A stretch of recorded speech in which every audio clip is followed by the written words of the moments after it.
So when you, let's ask a question. When you said these little chunks of learning, this nano learning, micro learning, or whatever modules that you built, were they aligned with the same syllabus or curriculum that the children were supposed to do, or was it some other form of?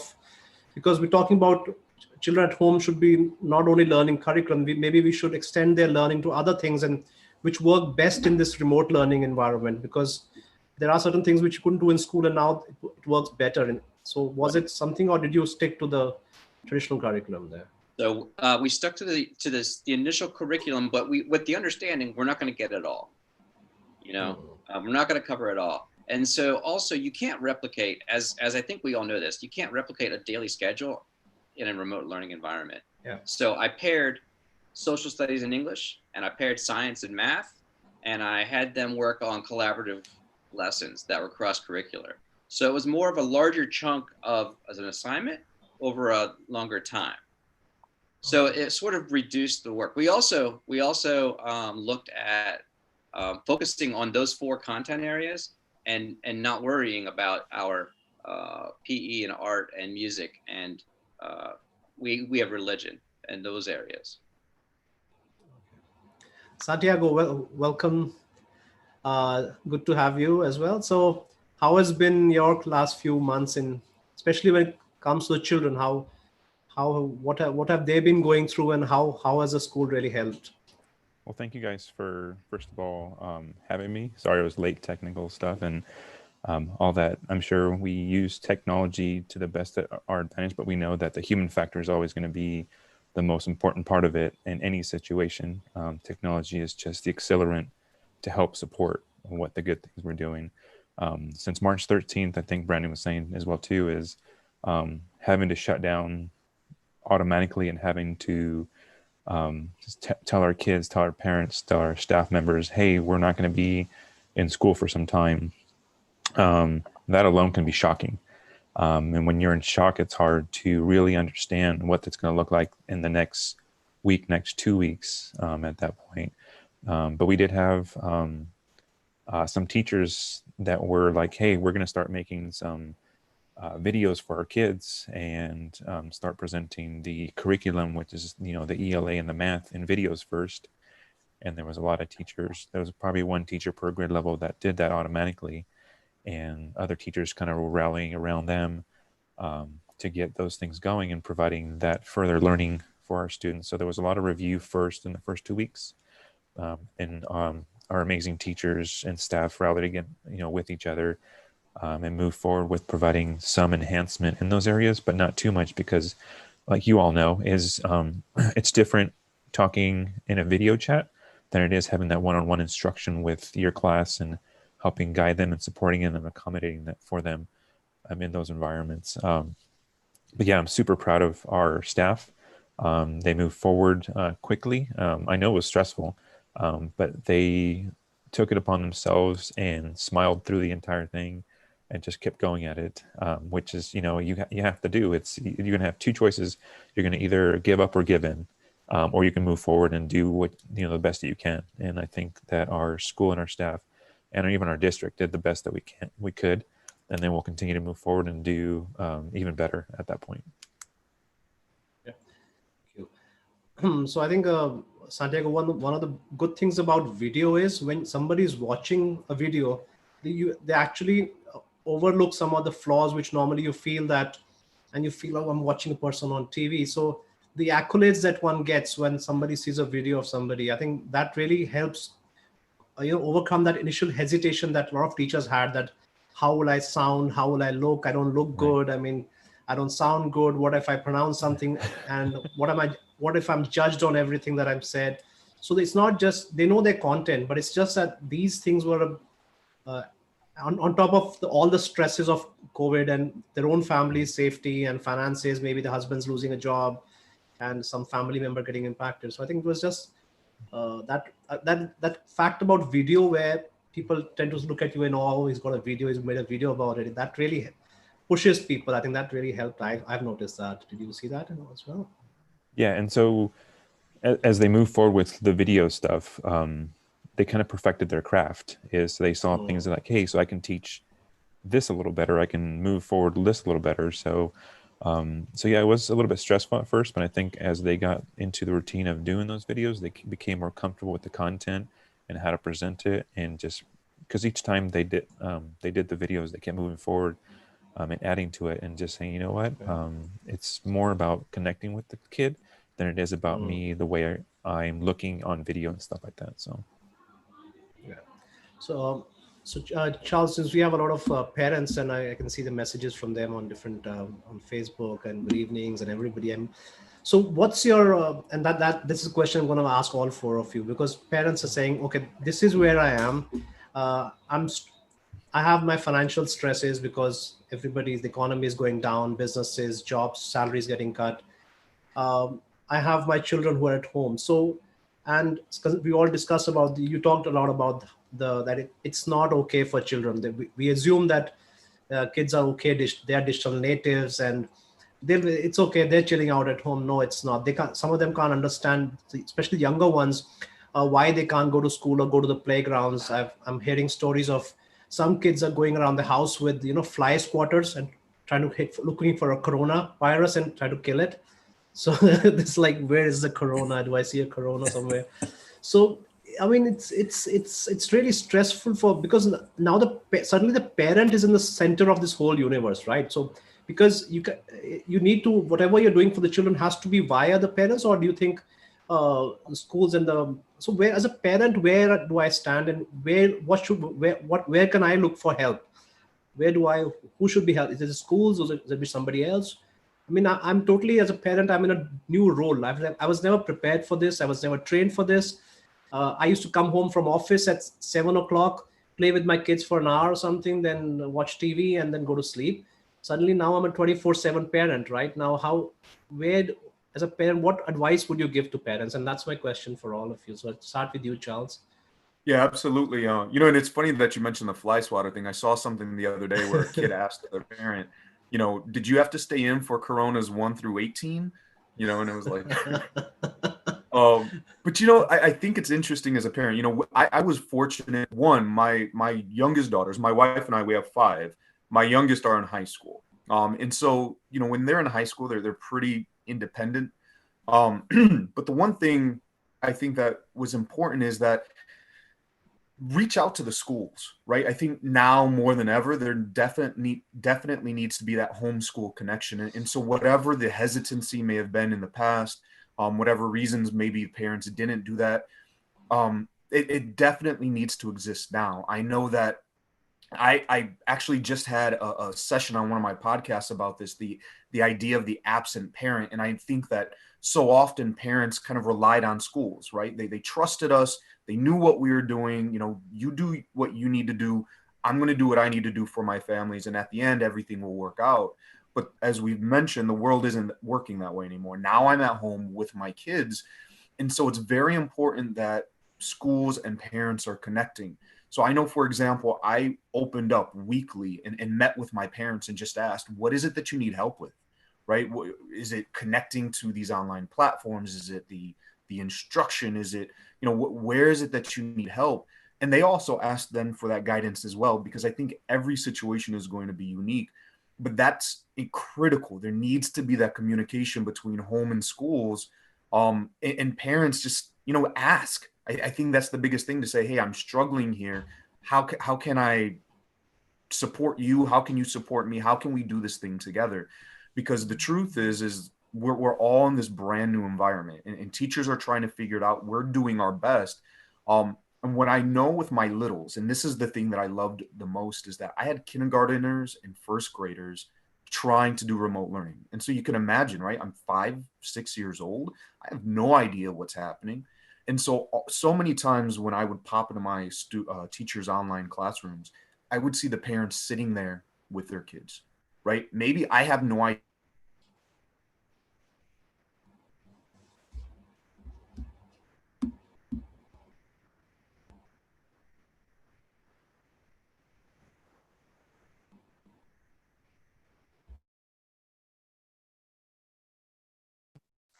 Reach out to those schools, ask how you could help, and just being there for your kids in whatever capacity possible. I mean, like I said, I would love to give some wide ranging way, but I think it's going to be unique for every school, for every kid, for even every parent, right? I'm in school, so I kind of knew what to do. I knew what my kids needed, right? But as you mentioned, if that is not my area, then I just need to step up and ask and be willing to put in that work, to help out my kid.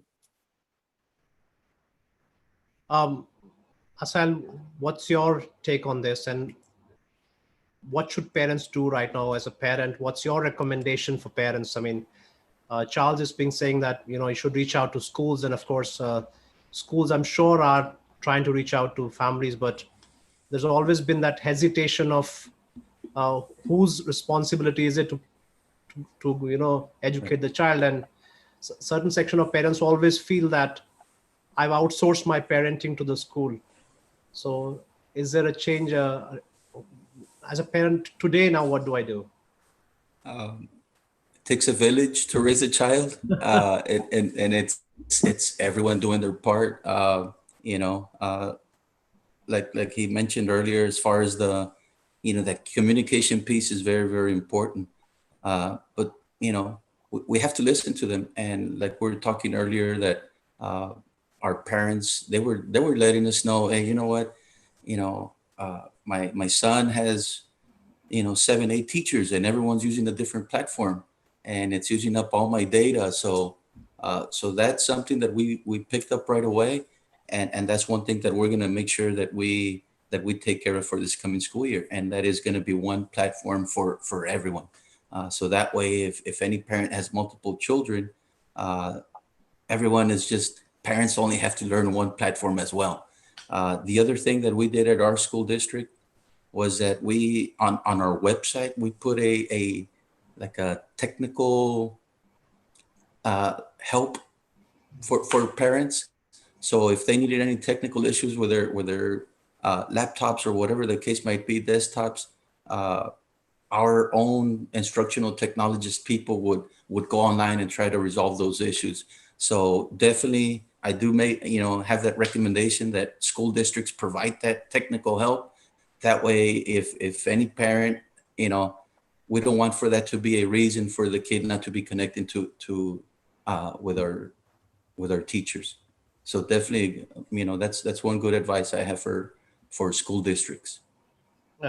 That's something pretty surprising. I actually missed that also. That even that's a kind of support that to bridge that gap of technology, the access to technology, where some parents just not understanding. And I'm getting this question right now which is related to that. I mean, some parents are saying, but internet is, as I think we share, that you just can't just give a device to a child and expect him to start learning.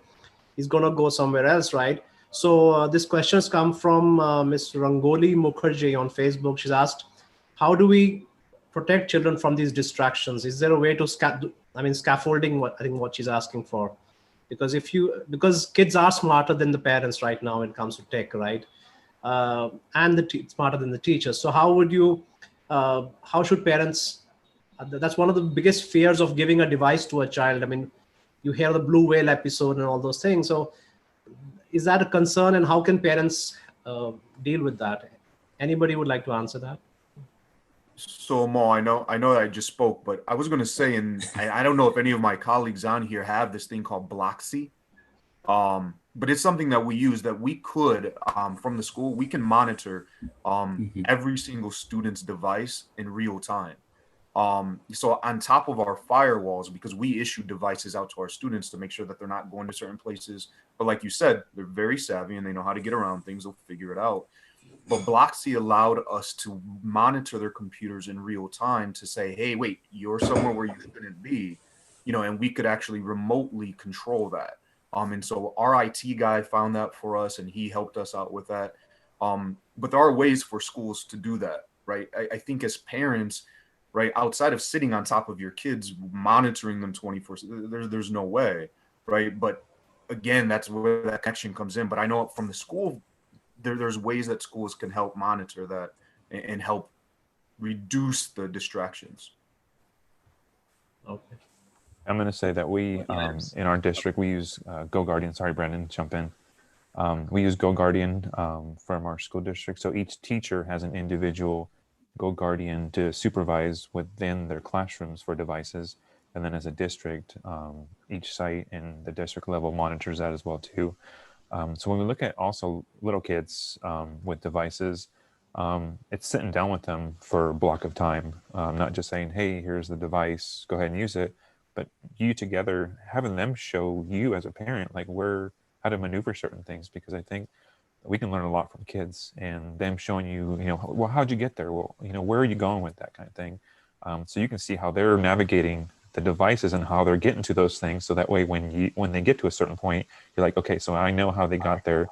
And if it's in a place where they shouldn't be there, then you can communicate that to the schools and say, hey, that they were able to bypass the firewall, whatever it was like this. And you can explain what that looks like to the schools. And, and like Asiel was saying, we also had the privilege of having Google Voice with all our ITs on each campus. They were able to get texts from parents, voicemails and stuff like that. So they were able to respond to anything that was happening with the devices and stuff like that. So thank you. Sorry, Brandon, I cut you off, buddy.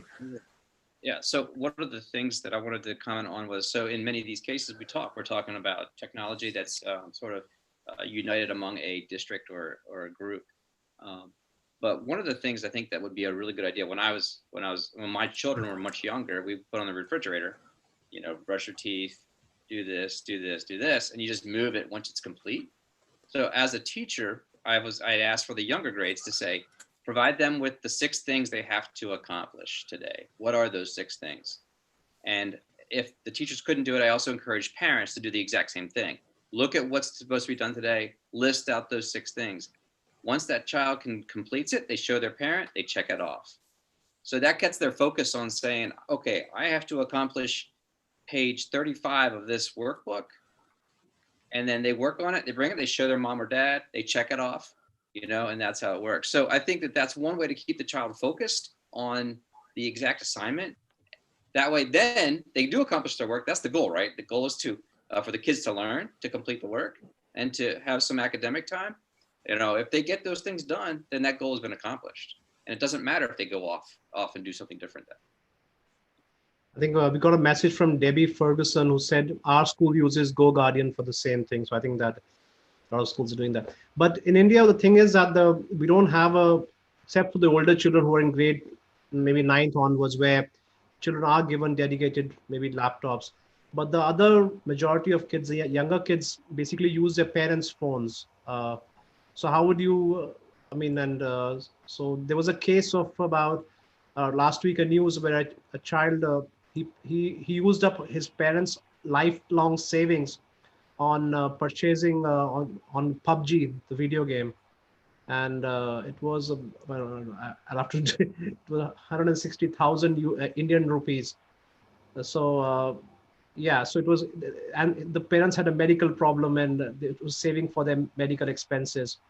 So one of the things that scares parents is about this device access to them, and how, again, I think that's the question that the parents asking us right now, that how do it's my device and I don't want to give my school, due to privacy reasons, access to what I'm doing. But is there a way? So is technology the answer for this, or is it talking to the children about what is right and what is wrong? Is that the way forward, or is it a mixture of both? Anybody? I think I'll speak up for that one. I think it's a mixture of both. When my kids were little, they're now in middle school, I would sit with them for a block of time to navigate what technology looks like. Because like we were saying, the kids are going to figure it out. And whatever app or whatever thing is going on, they're going to be able to navigate those things. And they're not going to know what's important until you explain to them, hey, so this is why we use this, or this is why we have that kind of thing. And until you to explain to a child, at that point, for kids, life is play. And if you have an app on your phone where there's something taking place, they're going to think it's all a game. And until you sit down and explain to your kiddos, like, hey, so this app is for this use, or we're doing this for this purpose, then they further understand. So if I go to this app, this is what it's going to do for me. kind of thing, and just explaining those things to your kiddos so they understand, because they're people, they're resilient, they're going to totally understand what you're talking about. So if if you're having to use your phone, say, hey, don't use the Shazam app for whatever reason. If you explain what those apps are on your phone to them, they'll know. Or even creating a file for them on your phone, say, hey, my son's name is David. David, you can go to my phone. This is the block of apps that you can use on my phone to navigate where you need to go, kind of thing. So being specific on what you want them and where they can go. We all love boundaries. Kids are no different.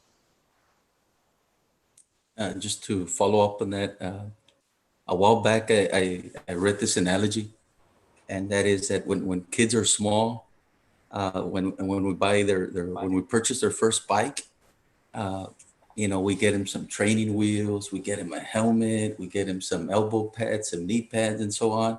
And we're there guiding our kids and making sure that they don't fall and so on. And then when they become teenagers and they want a car, we just don't give them the key. We take them to driver's ed. We go with them. We're there with them. We just don't give them the key in the car and that's it. You're on your own. So very, very similar as far as the device. We cannot do that. We just can't hand over the phone. Hey, here you go. And expect the kid to be able to do all these things in a safe manner. And so we, as the parent, we have to be there to protect them. And we have to, like Meza was saying, hey, this is what it's used for. This is, not just here you go and that's it. So parents play an important part in that. Okay. We got this question from Ms. Bindia Raheja. She said, teachers, all the struggle is, as Brandon was saying, now suddenly you have teachers, and Charles, you also mentioned that we had teachers who were there in the offline teachers, and suddenly they're pushed into a completely new role as online educators. But the challenge for a lot of them is their own children are at home, and those, especially the ones who are younger ones, who have younger children in grade 1, 2, 3, you can't just plop a child in front of the laptop and go off and do your own work. They're going to run off. They need to be there. Whatever the teacher says, talk to the child, give him some motivation. And so, and on top of that, they're expected to do their own classes as well. So I think Ms. Bindia Raheja she's a teacher. So she's asking, she's really struggling. I'm really struggling with this. And what do I do? I mean, should I speak to my school, or should I, and how do I, they're parallel. And if you have two kids, they have their full schedules from 8 to 2 happening with different online classes, and I'm supposed to be teaching in those classes. So any help, anyone with any suggestions for this? In the initial phases, that when we went to the remote learning, I, as the principal, told the teachers who were at home teaching, I said, you need to create your schedule that works best for you within the school day. So knowing how they could say, all right, I know that my kids will have some downtime between 9 and 11 in the house. Then I'm going to have my instructional time between 9 and 11. And we were flexible with that balance on how that's going to look. So there is the concern then too with being able to provide a device for a kid in the house when a parent who has their device is using it for work purposes to build the income for the family when the kid needs to be online. So that's why also a lot of ideas would be to provide some sort of paper material, that could be printable or sent home or picked up at a school or something, so that they could actually do, regular paperwork if they were able to do that to help sort of, balance the load between an online experience and a paper one. And I'm going to piggyback off Brandon here that, we went, we had like a minimum number of hours that we had to do every day.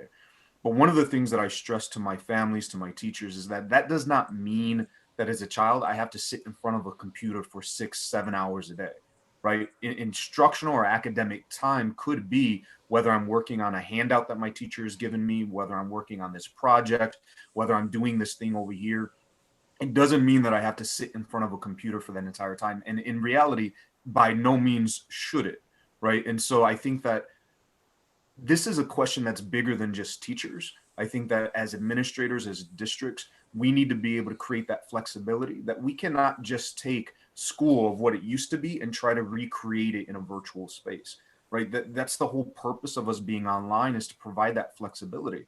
I mean, I know I took plenty of online classes in college, and the reason for that was that flexibility, right? To be able to say, hey, I'm going to knock out all of these on Tuesday because I'm off on Tuesday, but I work Wednesday, right? So there needs to be that flexibility. And so while I can't tell a teacher necessarily that they're always able to do that, right? Districts and administrators have to be able to create those spaces, but teachers then also have to bring those ideas, if nothing else, bring those ideas to whoever it may be that are making those decisions, you know, so that there is that flexibility. And then, like Brandon said, hey, I'm going to make sure that my kids are doing their thing during this time while my kids are working independently from their classroom, and vice versa, and just making it work. But the only way that's going to happen is understanding that it has to be flexible, right? I cannot just move physical school into a virtual space. That it can't work that way. So I'll just I was gonna say one thing is that some we just posted this video today. I mean, this is me trying to teach online and be a parent at the same time. I just saw it on Facebook today. Yeah. Most parents of teachers one thing that facing this, right? one thing that some school districts are doing is that they're allowing those teachers for the thing is, some school districts are bringing back the teachers, and teachers are going to be working from the campus. So what they're allowing is they're allowing those teachers to bring those their children and taking them to their schools. So for example, if I have a child in first grade, I'd be able to take him to the same school district school and drop him off at the elementary, and then I'll be going off to work. So it's kind of, and that's going to help in kind of rolling over into the, having everyone on campus. So it'll be like a soft rollover. So that's just an idea out there. I think we also had this challenge, and we realized that the first thing because in March, although we had the same thing where the government was saying it's a 2-week vacation, but we knew it's going to get out of hand in India with a very dense population, with a lot of people over here. So we actually thought this is going to happen for some time. So what the first thing was to specify that we're not going to replicate the school into the class, into the house. It has to be now totally fluid. And what we did was we had some live classes. We put in breaks so that for their eye strain, and that's one of the questions that's coming in. And we put in some activities for the whole day, which became like some structure guide ideas for them to do, which had learning inbuilt. So the Google Classroom allows that. It gives you can make your own full day timetable, which parents can play around with, but at least some guidance was given. So they had ideas to do, so that otherwise they're like, what do I do? Okay, go and watch TV. I don't know what to do. So that was one of the things that we had to do. So we had to mix in personalized interaction, some broadcasting with super teachers who were really, really good. So we had to keep mixing up everything. And ultimately what we realized was every family was different, and how every child was different. Some wanted the asynchronous schedule. They loved that. They said, okay, you're giving us so many ideas to do. We love it for our family. Some people just want only 1 hour of live classes because it gives them a sense of the child feels I'm interacting with the teacher, and that's sanity right there. It gives them a routine. The child otherwise was getting up at 11 o'clock in the morning, was sleeping late. It became so everything. Every parent has, what we've realized from our experiences, every parent has taken up very differently on what aspects of online is too broad a term. It covers everything. I mean, even WhatsApp, some parents just want worksheets on WhatsApp. Can you just send it to WhatsApp? We'll take the printout. I don't want any live, my child looking at a screen. So what we realized was, let's make offerings for everybody. So we kind of made little modules. Okay, you can just pick and choose, like from a buffet of what do you want for your child. And as long as there's something happening, some structure is there, you're at least moving forward. In what direction, everyone can have their own direction. That's fine. But don't don't cut off from school. I think we've all talked about that. Don't cut off from your school on your own. It's going to be a tough task. So that's what we realize, and that's why I want to give everybody. I said, so we've got basically 5 options that we've given parents and said, okay, you can pick and choose, mix and match, and do whatever is right for your family, for your child. And that's what we did. So again, so questioning one question we've got is, what about children are, as such, are using a lot of phone on their for entertainment, and families are doing it as well. So how do you take care of the children's eyes? So I told you what we've done is we put in breaks, and I think Charles, you also mentioned that let's not have a 6-hour schedule of children staring at the screen. So Santiago, how have you, because that's a big concern of eye strain is something that Yeah. So when we went on school closure, my wife is a 5th grade teacher. I was trying to be administrator from home, and I had an elementary son and a middle school daughter. So like every Brandon and Charles and Asiel were talking about is scheduling breaks. You know, you have to have those things. I wasn't able to sit my kids down, or even myself and my wife, for hours at a time. We would build our routines. You know, we'd get up in the morning, have our breakfast, you know, take care of whatever we need to do. 8 o'clock, we'd start our distance learning, you know, myself, my wife, my kids, and then we would have a, you know, a snack break. You know, just left everything alone, had a snack break, did a couple things here and there, and then went back to doing that. So building in breaks and chunking those things out, because I don't know about you guys, and a kid, 15, 30 minutes at the most, you start burning out from those kinds of things. So just getting out, even doing something different, playing card games, setting up a board game that you can do as break times, those types of things, you know, because you have to give your eyes that opportunity to rest from the digital blue light from computers and stuff like that. So it's just building in, you know, every 15, 30 minutes, just having a small break, getting up, walking, going, use the restroom, getting a drink of water. It would be like if you were still at school. You know, I don't sit in my office very long, if ever. And I don't sit in front of a screen. I wouldn't expect, you know, a teacher or a child to do that. Get up and take breaks. Yeah. I think all teachers should be building that into their whatever lessons they're having. So we were very clear to our teachers that, of course, there's no other way to communicate except digitally.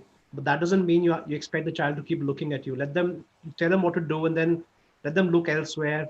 Focus on the coloring. Focus on a dance. Let them do some steps. So it doesn't have to be, should not be, in fact, staring at the teacher the way they would stare at for 40 minutes for a full period. Look at their teacher. So ask them to look away, in fact, and that's how you have to take care of this. I think most educators are conscious of that fact. So parents are asking us that. So about online learning, I think a lot of teachers should be aware of that, and that kids need to get breaks. So even if not, as you said, ask them to go to the restroom, take a little walk, and come back, and so that itself gives good relief. So yeah.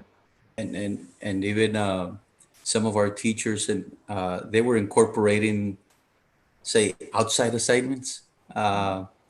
Like our science teacher would say, go find say a leaf, go find a leaf outside. And so, and we obviously we encourage that, because even me as an adult, you know, sit in front of a laptop for, say, 8 hours is too much for me. So definitely those breaks are very, very important for our students. But yeah, it's teachers need to be intentional as well with their assignments, and make sure that if they're going to provide a video, just for it to be, you know, to follow the age per se for the lecture. So if it's if it's a 10-year-old, make sure the video is not longer than 10 minutes, you know, and so on. So just be intentional with your videos, and then with the assignments, and make sure you give them those opportunities for break times. And obviously the asynchronous allows that better for our students and our families. Okay. So yeah, I think this is forcing everybody, because everyone's very mindful of the fact of eye strain. So I think a lot of teachers are creating that. And again, a comment comes from Debbie Ferguson. She says, when teachers create performance tasks versus pen and paper. So some K-5 teachers have created bingo boards where teachers put their own task in a core area, then they just run off and they do that. So we had in our school, for example, we had an interesting lesson which would never be done in school is brushing. So everyone actually brushed their teeth in front of the screen. And that was a lesson. I mean, and it's such an important life skill, right? And there Yeah. was foam coming out of kids' mouth and they were laughing at each other. And so we have to, I think now it requires a lot of creativity because the same lesson plans definitely don't work. And because if you do, then what's happening is my son was telling him in his class. So he's in grade 8 and kids were watching Netflix on the next window, or they would just walk away from, because initially when it started, the teachers were just replicating the same lesson plan instead of the blackboard. And then she realized the kids are quiet, and then she would have to take attendance every 15 minutes of all the kids. Are you there? Are you there? And or if they were forced to sit, they would open a Netflix window next to it and with subtitles, and they were just sitting there because they know assessments are not going to happen, exams are not going to happen. So they were like, and in the initial months, I think everybody was learning, and I think Brandon mentioned that the performance improved as we went forward of teachers, and so it became better and better. And I think in terms of how we were engaging with, it was new for us in early April, but I think that improved for the teachers. So I think now it's just a question of, is your content something which is sticky enough for kids to sit? Otherwise, they would run off, especially the younger ones. And I think that's a big challenge for teachers. You can't just tell them to say, you're in a class, so pay attention to me, or physically, I'm holding you, the doors are closed, so you can't go outside. But now kids can run off with their classes. And I think that's a big challenge for teachers. They've overcome the first hesitation. Brandon, you want to talk about one of the things you talk about brushing your teeth lesson, I had a teacher who in her Spanish class did a lesson on making beef burritos. And so she set up her camera and she cooked, and the kids on Zoom also cooked. And it was just really exciting to see fifth graders, in the kitchen with aprons, like stirring things up, and then they got to enjoy their burritos in the end. And I thought that was a pretty cool assignment. And I wanted to touch on one other thing that goes back to supporting parents. And I think what we were running into is we were seeing that people were going onto Facebook, parents were, and saying, I don't understand how they're supposed to do this. What time is this? Or what's the link to this? And there was a lot of this broadcasting of information that was just, it was negative information. So I asked my teachers to create a Padlet. So Padlet, basically Padlet. It's you can post a sticky basically, and then you can feed off of that. And so basically I created that for each classroom. So it was like a forum of one location for parents of that class to go and ask questions. My son's struggling with question number 6. And they say, here's one way to work it, And what that did was it took some of the weight off of the teachers, because the parents now had a little forum and a little community to talk that was just for them to see. So I recommend sort of creating structures for parents, a parental support system that's internal as well. Yeah, I think that is important. See, these are difficult times. We've never ever seen anything like this. So there's no expert now. We're all newbies here. We all need each other's helps. I think just listening to parents, we would learn, okay, this is not working, and maybe we should try a different thing. I think it's that those platforms also help us as educators. We're called the gurus, but we cannot be a guru right now. We just have 2 months of experience in this hybrid online remote learning. I've got a question from somebody from Nepal who's talked about, who says, I'm in a rural area, so where we don't have internet access. Is there any way of, reaching out to these families and children? Any ideas? What can I do? I can jump into that. Again, at the end of the school year, we were doing these packets for some of our parents. So we were mailing off these packets. The other thing that we're thinking of is, I don't know if some of our parents or some of our students do have Chromebooks, but they don't have the service for internet because there aren't enough connectivity in some of these rural areas. So what we're gonna do, we're gonna buy some like those USB, those pin drives, and be able to upload assignments or upload videos, and then give that pin drive to that student so that he can take home And hopefully, if he doesn't have a Chromebook or a laptop, we're going to be able to provide that. So students will still be able to accomplish those assignments, and then find a way to either mail back the USB or whatnot, and be able to do something like that. We had an interesting thing in state of India. We had a village set up a loudspeaker in the center of the village, and the teacher would start announcing it over there. So children were sitting all from different schools actually came over. They were sitting physically away from each other, and there was a class happening right in the middle of the village, where because kids could not come to, and technically schools are not allowed to open. So they said, okay, fine. So this guy said, this teacher said, how do I educate my children? So he said, let me put a loudspeaker. So even if they're sitting up, there were around 60, 70 of them sitting on the wall, sitting on the trees. And I'm sure these lessons that they learn over here, it's interesting for them to be in a new environment, and they will never forget those lessons that they hear over there. So I think you've talked about the USB. I can also share that if you remember before the internet, people used to get movies on the SD cards. So if you can put some content on the SD card, record them, they can watch. So that's something that you can look at. Of course, physically sending the books and sending some activities to them. This is make it more activity based. That's it. Don't try and make them learn history for okay, next 3 days finish history chapter number 5, 6, 7, and that's not going to work without. It's going to just put too much stress on the parents, because suddenly they'll have to act like the traditional school teacher who's going to sit with a stick and say, okay, finish these 3 chapters within the next 3 days. So Mr. Sri Krishna, that's what I can share with you. Mr. Rajneesh has asked, what about in India, we are discouraging there was a notification by the Prime Minister that less than 10-year-olds should not even leave the house. So what about the physical growth and activities? How do I get my children to keep moving? And it's important for their immunity as well. It's important for their health. Any recommendations on that, he's asking?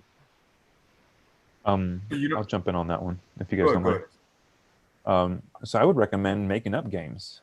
Any kind of activity is beneficial, whether it's, how quickly can you put the table together or rearrange the table, things like, hey, how fast can you stack cups, how fast can you empty water? So anything and everything can be made into a physical activity that requires motion. It could be even doing stand-up squats on a chair.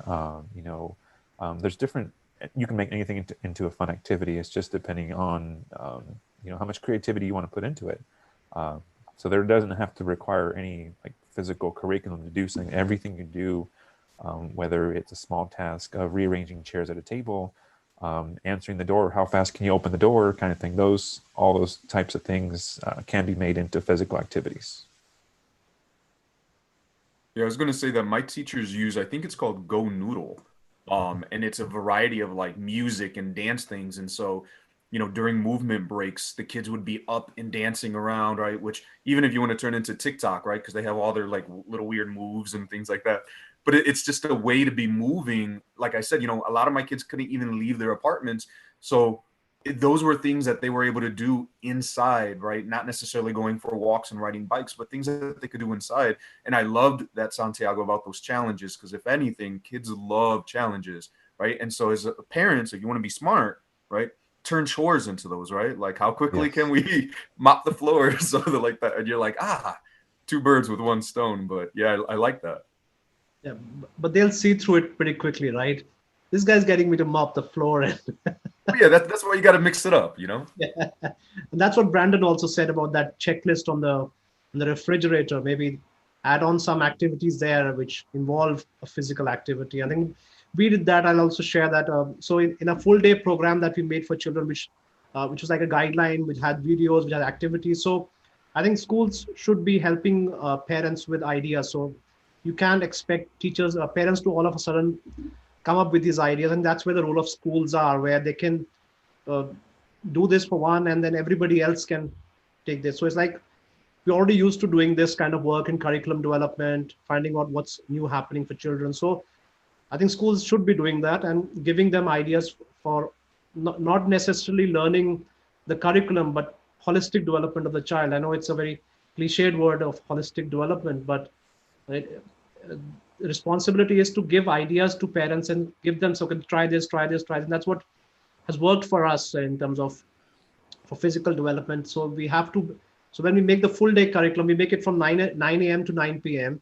So we include all aspects of learning. We tell them why it's important, and you don't have to do it. If we're saying it's 7 p.m., don't do it 7 p.m. You can do it at 5 p.m. That's okay.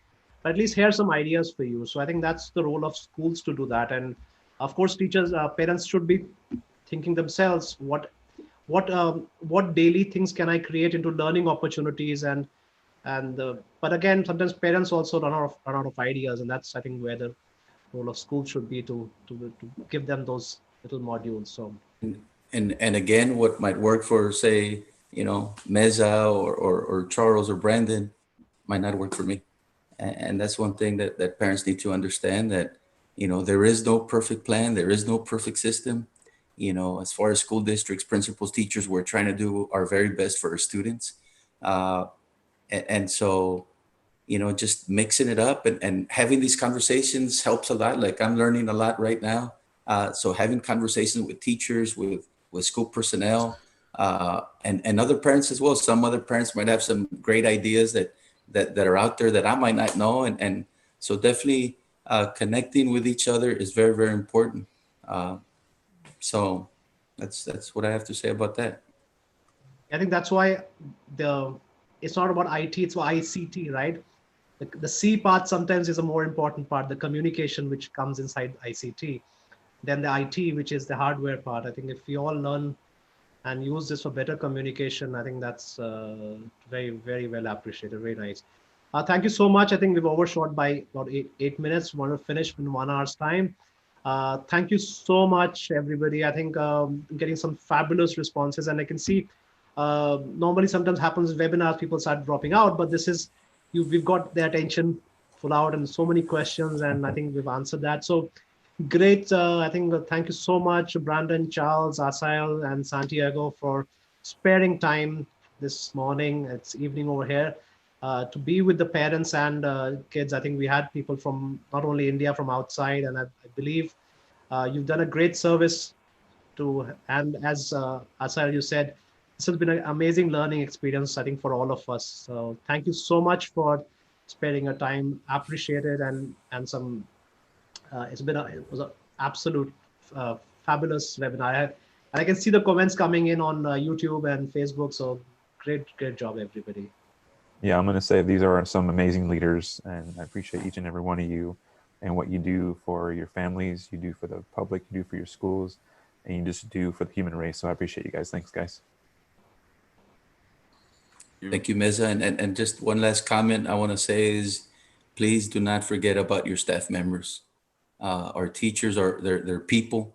They have concerns. They're also going through some issues as well that in addition to.